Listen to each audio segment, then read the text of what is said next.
Whatever may be said in praise of poverty, the fact remains that it is not possible to live a really complete or successful life unless one is rich. No man can rise to his greatest possible height in talent or soul development unless he has plenty of money, for to unfold the soul and to develop talent he must have many things to use, and he cannot have these things unless he has money to buy them with. A man develops in mind, soul, and body by making use of things, and society is so organized that man must have money in order to become the possessor of things. Therefore, the basis of all advancement for man must be the science of getting rich. The object of all life is development, and everything that lives has an inalienable right to all the development it is capable of attaining. Man's right to life means his right to have the free and unrestricted use of all the things which may be necessary to his fullest mental, spiritual, and physical unfoldment, or, in other words, his right to be rich. The purpose of nature is the advancement and unfoldment of life, and every man should have all that can contribute to the power, elegance, beauty, and richness of life. To be content with less is sinful. The man who owns all he wants for the living of all the life he is capable of living is rich, and no man who has not plenty of money can have all he wants. Life has advanced so far, and become so complex, that even the most ordinary man or woman requires a great amount of wealth in order to live in a manner that even approaches completeness. Every person naturally wants to become all that they are capable of becoming. This desire to realize innate possibilities is inherent in human nature. We cannot help wanting to be all that we can be.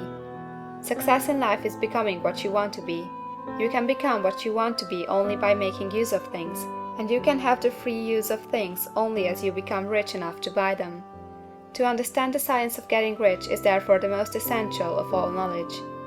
There are three motives for which we live. We live for the body, we live for the mind, we live for the soul. No one of these is better or holier than the other. All are alike desirable, and no one of the three, body, mind, or soul, can live fully if either of the others is cut short of full life and expression. It is not right or noble to live only for the soul and deny mind or body, and it is wrong to live for the intellect and deny body or soul. We are all acquainted with the loathsome consequences of living for the body and denying both mind and soul, and we can see that real life means the complete expression of all that man can give forth through body, mind, and soul. Whatever he can say, no man can be really happy or satisfied unless his body is living fully in every function, and unless the same is true for his mind and his soul. Wherever there is unexpressed possibility, or function not performed, there is unsatisfied desire. Desire is possibility seeking expression, or function seeking performance. Man cannot live fully in body without good food, comfortable clothing, and warm shelter, and without freedom from excessive toil. Rest and recreation are also necessary for his physical life. He cannot live fully in mind without books and time to study them, without opportunity to travel and observation, or without intellectual companionship.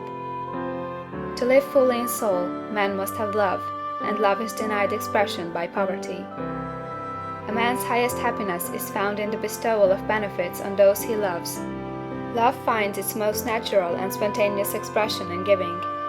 The man who has nothing to give cannot fill his place as a husband or father, as a citizen, or as a man. It is in the use of material things that the man finds full life for his body, develops his mind, and unfolds his soul.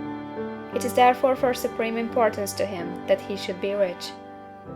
It is perfectly right that you should desire to be rich. If you are a normal man or woman, you cannot help doing so. It is perfectly right that you should give your best attention to the science of getting rich, for it is the noblest and most necessary of all studies. If you neglect this study, you are derelict in your duty to yourself, to God and humanity, for you can render to God and humanity no greater service than to make the most of yourself.